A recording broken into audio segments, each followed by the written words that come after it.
Nyumba yao tofauti na nyie nyote, wamejenga nyumba ya ghorofa, lakini ile ya mwanzo ina bati.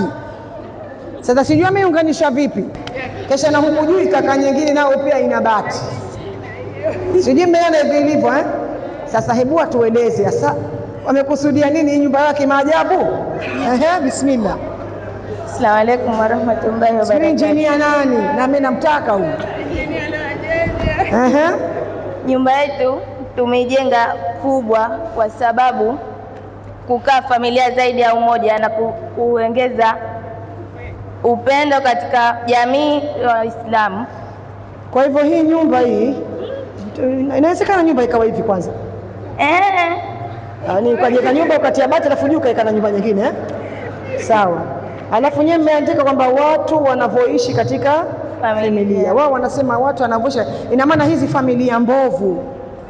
Mnafahamu? Nyumba yenye bati juu haikai nyingine. Ule mfarakano katika familia.